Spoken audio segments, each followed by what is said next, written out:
Quiet, please.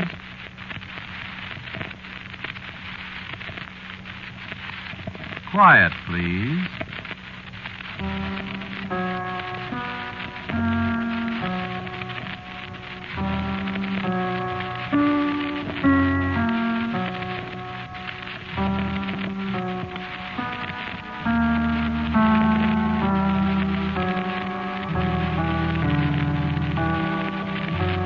Mutual Broadcasting System presents Quiet, Please, which is written and directed by Wyllis Cooper and features Ernest Chappell.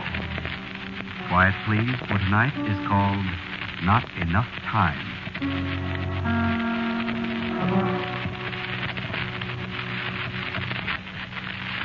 Wait just a minute, will you, please? I gotta bust this thing.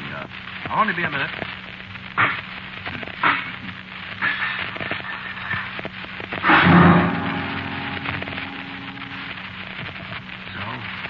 That's that. That's $1,640 worth of junk and 4 years' work. And here's a bale of notes that the editor of Astonishing Stories would give his eye teeth for. He ain't gonna get them.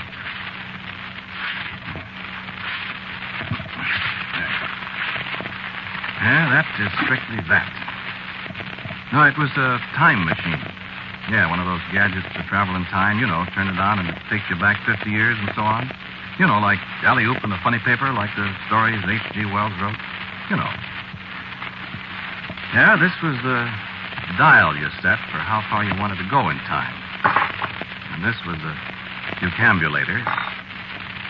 And here's a piece of the... Well, never mind what it was. It's none of your business. I sure wish I hadn't monkeyed with a time machine. Oh, this one worked. Sure. That's what's the matter, see? It worked. Well, I don't want any part of time machines, not after what happened to me with this one.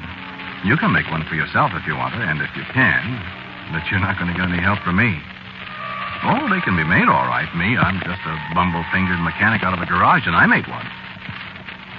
But I'll give you my first and last piece of advice, Buster. Don't you do it. I saved up my dough, and working around a garage, I could glom onto a gadget here and there that Cliff Oswald didn't know about. I had a lathe there and some other machinery, and I did the rough hand work there, see? Then when I quit and rented this old busted-down farmhouse out here on Cemetery Road, I bought some more machinery, see? Some stuff for precision work and some stock. A piece of iridium from that fountain pen factory in Fort Madison, Iowa. 2 or 3 polystyrene plastics that they made for me in Parlin, New Jersey. Special crown glass prisms I had made here in town. And some other stuff. Quite a lot of other stuff. And try and find out what it was. You know, you'd be surprised how easy it is to drop out of sight in a small town.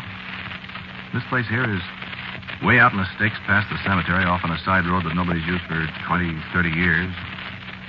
And I'd done all my shopping in Peoria instead of here in Pekin. And I never went downtown for anything. So, nobody knew I was here. It was just that easy. I put in nearly 4 years, like I said. And then, all of a sudden, the doggone thing worked. I was just sitting here, and I turned it on, see? And just like that, it was raining. Well, the sun was shining bright when I turned it on, and for a minute I couldn't figure it out. And then I remembered it rained the day before, and by golly, it was the day before, right then. How do you like that? Well, I stayed in yesterday for 10 minutes, and then, tick, we came back, and the rain stopped, and the sun was shining again. It wasn't even damp outside. Well, I'm not going into a lot of details that you wouldn't understand if I told them to you, but the net of the thing was I decided I'd really try it. But really. And that's the story. Now, supposing you intended to take a trip back 50 years in time, how'd you prepare for it? Well, I'll tell you what I did. First, I studied an old history of Tazewell County, paying particular attention to 1897, 50 years ago. Yeah, so as I wouldn't make any more bobbles than necessary. I picked out a place on a map where there wasn't any trees in 1897. I didn't want to find myself hanging from somebody's apple tree when the thing stopped. Then I bought my equipment. I got me a revolver, a camera, and a flashlight. Then some aspirin, and I was all fixed. I moved the gadget out in the back lot where the map said there wasn't any trees 50 years before, and I set it back to 50 years, and I was reaching for the release when I got a sudden fast thought. There I was, dressed in a double-breasted gray suit with white stripes and a blue sport shirt and a pair of brown and white shoes. It was the shoes, I guess. I looked down at them and I said, holy Moses, would I be a number in 1897 in this outfit? They'd throw me in the can before I could say howdy. Imagine. So I quick disconnected the machine from my wrist and put it back in the house and jumped in the car and beat it for Peoria in a theatrical costume house. Well, they thought I was nuts. But I got the rig I was looking for. Yeah, how do you like it? This here brown derby's a dinger, ain't it? Even with a dent in it. And get a load of the shoes. Buttons. Hey, you know what? There ain't any place where you can buy a button hook today. Well, anyway, you want to hear the story. I got the machine out again and set it, and I took a long breath, and I said, well, kid, hold your hat. Here we go. And I pressed the button.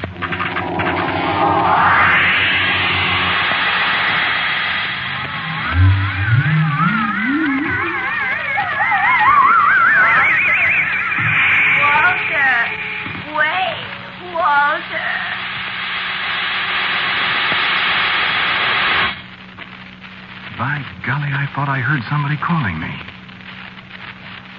Well, there couldn't have been. You hold up your hands there, you hear me? What? Now, look out with that gun, Buster. You hold up your hands or I'll be forced to shoot. Who do you think you are? You'll find out soon enough. Keep your hands up now, you hear me? This is a fine way to welcome a stranger, Bud. This is the way I welcome strangers all the time. Don't give me any sass, either. Who are you? My name's Walter McCoy. What you doing here? I'm a visitor. Visiting who? Visiting, the sheriff. Oh, you are, eh? John Stout. Pleased to meet you. Huh? I'm John Stout, stranger. Oh, my God. And you sure are going to visit me. Come on, march.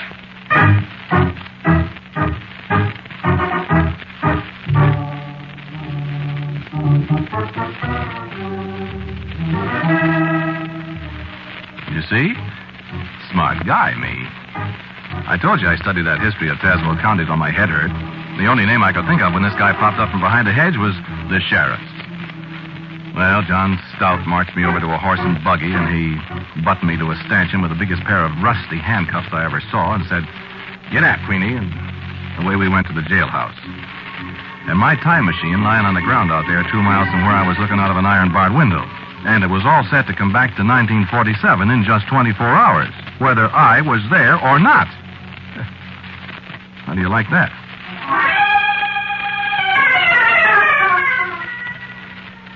I had a very pretty picture of me getting a 50-year jail sentence and getting out of Joliet just in time to come back to the house out on Cemetery Road and pick up where I left off, only at the age of 76 instead of 26. Very pretty, huh? Yeah, that's what I thought. Well, they had me up before Judge Curran good and fast, but try as they could, they couldn't get anything on me. Horse stealing. I didn't steal any horses. Lurking and lying in wait. Well, I was just standing there. Disturbing the peace? I didn't say a word. Disorderly conduct. Well, I said to myself, I'll buy that. It can't be a jail sentence for disorderly conduct. And I've got $300 or $400 in my pocket, and I can afford the fine, but I got to get out of here. So I paid off $10 in costs. $11.96. Sure. Oh, I'd remember to get some old, big-sized bills, all kind of dirty, figuring they wouldn't examine the bills close enough so as I could get away if I got in a jam, you see, before anybody looked at the dates. I was a smart kid. It says here. By this time, I've got a lot less than 24 hours before the old machine takes off, and I'm beginning to get a small order of goose pimples on the back of my neck because I'm not exactly sure where the darn thing is. After all, I'd never been here before except 50 years later, you see, and if I missed the thing, oh, man. I thought, though, I'd kind of case the town a little bit, so if I wanted to come back, you know. Well, I walk up Court Street a block, and there on the corner of 5th is Bill Kelly's livery stable, where Connigan's Ford agency is now. Right across the street, practically, from where I used to work for Cliff Oswald. There's nothing but a vacant lot there. So I go into the stable and hire me a rig. Get me, hire a rig. And pay in advance, and I take off. Did you ever drive a horse and buggy? Man, I was all over the lot. But I got out there after a fashion. Out where I thought I'd left the machine. So I tied the horse to a tree. Somebody'd come and get him, I figured, and he could eat grass. That is, if horses eat grass. And I started looking.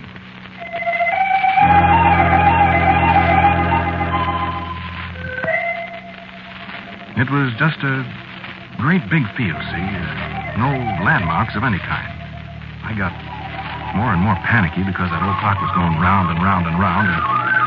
And then I saw a hole in the ground, a big hole, dirt piled up around it. And out of the corner of my mind, I sort of remembered seeing it when I landed, when Stout grabbed me. And all of a sudden, I had it. This old house I worked in was about 50 years old. And by golly, this was the foundation for it that somebody was digging. Oh, well, sure, I found the machine easy then, south of the excavation, about 50 yards, lying there ticking away as if nothing had happened. Oh, boy, I said. Oh, boy. I practically kissed the thing. And then I jumped about 6 feet in the air. What are you doing on our land, young man? Wow. Wow, there was the most beautiful girl in the world. Just the most beautiful girl I've ever seen. Red hair, no makeup, Natch. And I tell you, she looked beautiful even in an 1897 outfit. A brown dress down to her ankles and a white shirtwaist with big red polka dots on it. And a hat that looked like a dog's dinner. And she looked wonderful.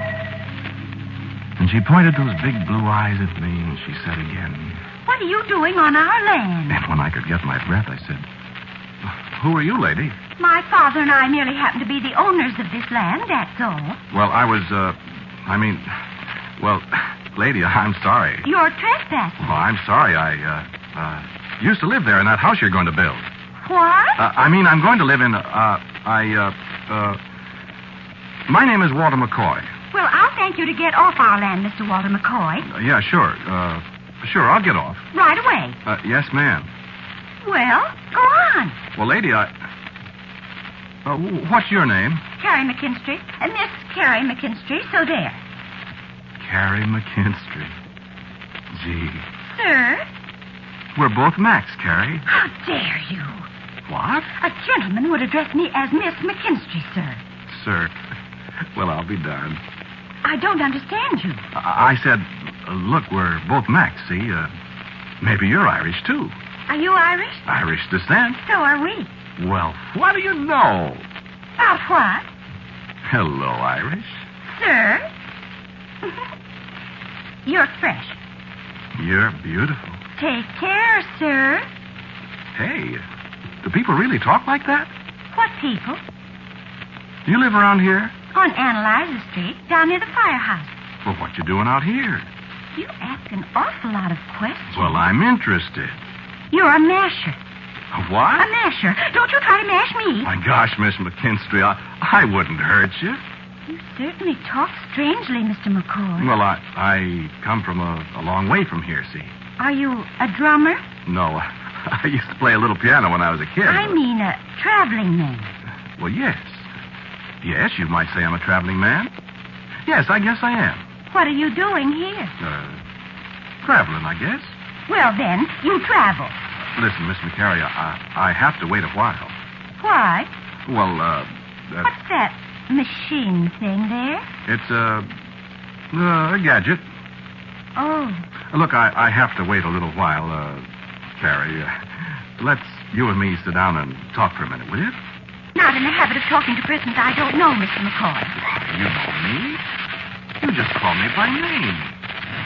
Carrie. Why, well, what would we talk about? Let's talk about the future, Carrie.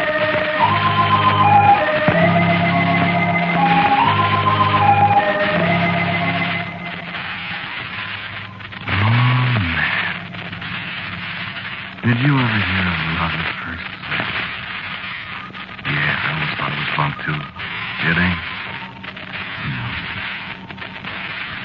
I wish you could have seen that girl. Red hair, I said that, though, didn't I? Well, nobody's going to see her. Not me. We sat there on a pile of dirt and talked. No, I don't know what we talked about, though I guess I did most of the talking. I told her about automobiles and radio, skyscrapers, airplanes, I think. I think I did. And she sat there and didn't believe a word of it, but she loved it. We got along toward dark, and we still sat there. And the sun went down across the river. Oh, man. Yeah. I can. I forgot for a minute she was Irish. Oh. Sir, I'll have you know that I'm a respectable girl. And I picked myself up out of the dirt and shoved my jaw back in place. Oh, Walter. Walter, did I hurt you? Walter. And the sound of her voice came back to me. Remember when I took off on this trip? Somebody yelled at me. And I didn't have any more time to think because Carrie had her arms around me and she was crying and kissing me. And yeah, it sure was love at first sight. Double. Carrie McKinstry and Walter McCall. October 5th, 1897. And then she pushed herself away from me suddenly. There's somebody coming. Huh? Who? Where? Down the road. Look! And I looked. I couldn't miss that dapple gray mare, Queenie. Even if I hadn't known it was Sheriff Stout, I could hear way down the road the gong on the dashboard of his buggy. He was heading right for the place he'd found me. It's the sheriff. Well, let me out of here. You have to hide. Quick. Oh, what would my father say? Walter, hide. Yeah, but where? In the cellar. Quick, jump in. Jump in. I must go down cellar one of these days and see if my footprints are still down there on the cellar floor. I drove myself right up to the knees jumping in. So I scrabbled some dirt off me and squeezed up in the corner. The machine taken away right under the chin. I heard him coming in. Why, how do you do, Sheriff Stout? Oh, howdy, Carrie. Seen anything of a miscreant? A miscreant? To bet you know, Sheriff. I figured he'd come out here where I captured him before. You captured? But who is he? He's a doggone counterfeiter, that's who. A counterfeiter?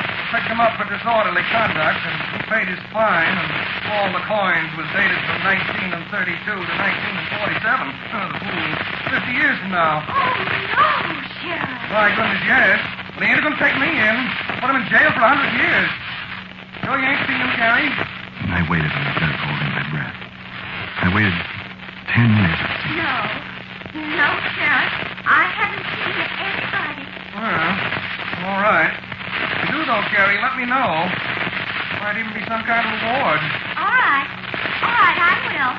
Good night, Sheriff. Don't forget. No, I won't forget. You can come out now, counterfeiter.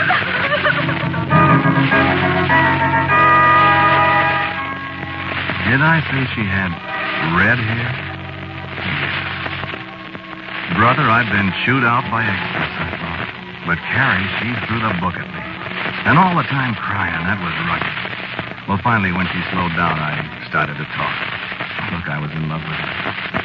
That was day before yesterday. That was 15 years ago.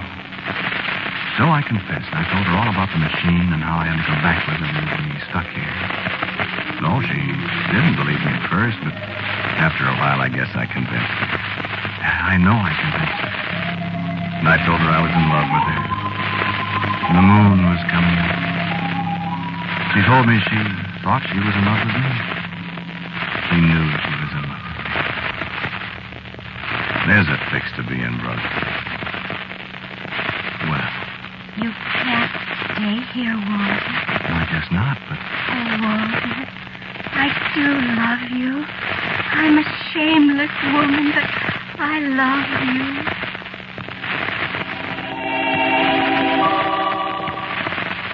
You see? I looked at the machine. I had to lay the clock the next morning. We couldn't sit there in the field all night. I said, I'll take you home, Carrie, and we can talk about it on the way. So she said, all right, and we climbed into the buggy and started back to town.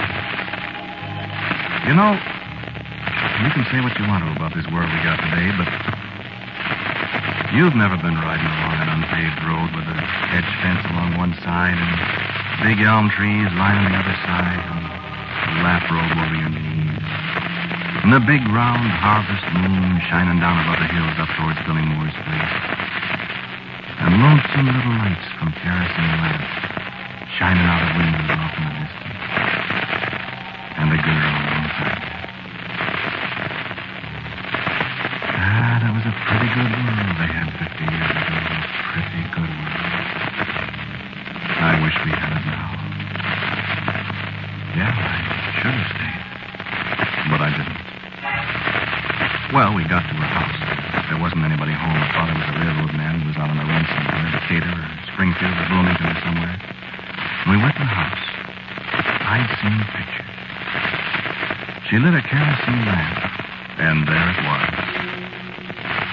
Brother, I should have stayed. Rag carpet on the floor. A pump at the kitchen sink that went ee-wah, ee-wah when she pumped the water for the coffee. You know, there wasn't a tin can in the kitchen cupboard. Yeah, I should have stayed. So we were having a little supper and talking, you know, low voices, eating pork chops and applesauce, and there was an apple pie on the table, and coffee, and, well, believe it or not, in a mustache cup. It was awful nice and nice. And there was a knock on the door. Who's that? And the door opened. A great big tall woman walked in. She jumped when she saw me. Oh, well, excuse me. Why, good evening, Mrs. Stout. You know you had company, Carrie. I wouldn't have come bursting in like this. It's all right, Mrs. Stout. Mrs. Stout, this is Mr. McCoy. Oh, pleased to meet you, Mr. McCoy. How do you do? Well, I've been poorly, but I'm tolerable now, thanks. You a stranger in town, Mr. McCoy? Mr. McCoy is a stranger in town. My goodness. Nice and cozy, ain't it? Think your father would approve, Carrie? Not that it's any of my business, of course, but it is a little odd. Isn't it, Mr. McCoy? Yes. Yes, it's very odd. Mr. McCoy is a friend of mine, Mrs. Stout. Well, I should think so. Mrs. Stout lives next door, Walter. I forgot to tell you. I see, and Mr. Stout lives there, too. Of course, he's up at the county jail quite a lot. He's the sheriff, you know. Yes, I know. Yes, we know. He's out looking for a miscreant someplace. Is he? A stranger in town. Is that so? He'll be home any minute. Maybe he'll drop in.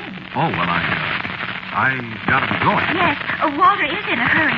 He just stopped in for a bite to eat. Mm-hmm. Well, I just happened to see that rig from Big Kelly's livery stable out in front. And thinks I, what's that rig doing out in front of McKin Street? So I decided to stop in for a minute. Well, where did you come from, did you say, Mr. What was the name? Why, McCoy, Mr. Stout. Mm-hmm. That's what I thought Carrie said. Well, good night. Good night. Good night. Walter. I get it. Look what I've done to you. It's all right, honey, if I can get out of here before Stout comes home. She'll tell him. You kidding? Sure she will. Well, I'm going to see how fast that horse of Mr. Kelly's is. You'll have to hurry, Walter. Oh, Walter, darling. Yeah, it can't be helped, honey. But I wish... Oh, Walter, you will come back, won't you? You bet I'll come back. And I'll make me another of these machines, and I'll come and get... Listen. He's in there, John. He's right in there with Carrie McKin. Quick, turn out the light. Come on, that counterfeiter. Come on. Back door, Walter, quick. Hear me? On that, McCoy. I'll come back, Carrie. I'll come back. Hurry, hurry. Somebody in there. Just kiss me, quick. Walter, I love you. I love you. Come back, come back. I'll come back. Where'd he go? Hurry, Walter, run, run. And I ran. Brother, how I ran. Over a board fence, and I could hear the sheriff yelling right behind me. And the machine was ticking and ticking, and I was wishing it was 8 o'clock and wondering what had happened when I did come back to 1897, and then...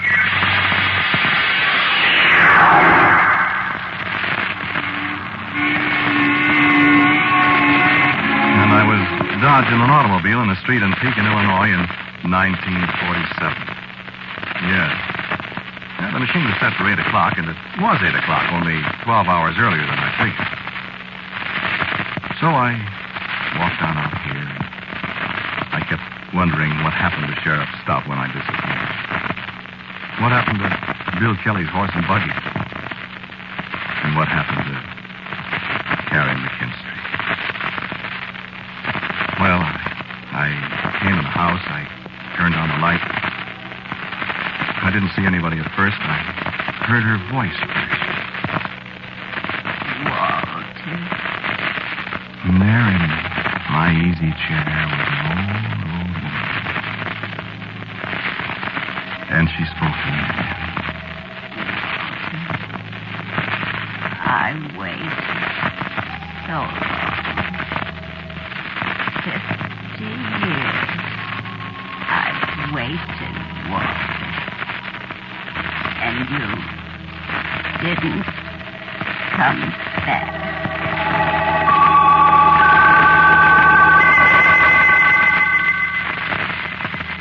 When I came to, there wasn't anybody in the house but me. Just me and a time machine. I told you this place of mine is close to the cemetery road. Well, there's a funeral going by in the road now. No, I don't need to ask who it is. It's an old lady, 74 years old, who waited and waited and waited for a sweetheart that never came back. So there isn't any use for the time machine anymore. She said, I never came back.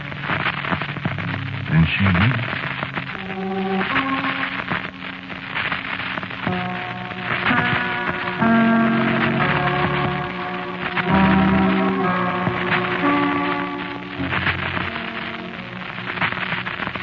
You have listened to Quiet Please, which is written and directed by Wyllis Cooper. The man who spoke to you was Ernest Chappell. And Nancy Sheridan played Carrie. Sheriff Stout was Donald Briggs, and Catherine Meskill was Mrs. Stout. The music for Quiet Please is composed and played, as usual, by our good friend Gene Prazo. Now, for a word about next week's Quiet Please, here is our writer-director, Wyllis Cooper. I call next week's story Camera Obscura, which, if you understand Italian, means dark room. You may like this story, what takes place in this dark room. And so, until next week at this time, I am quietly yours, Ernest Chappell.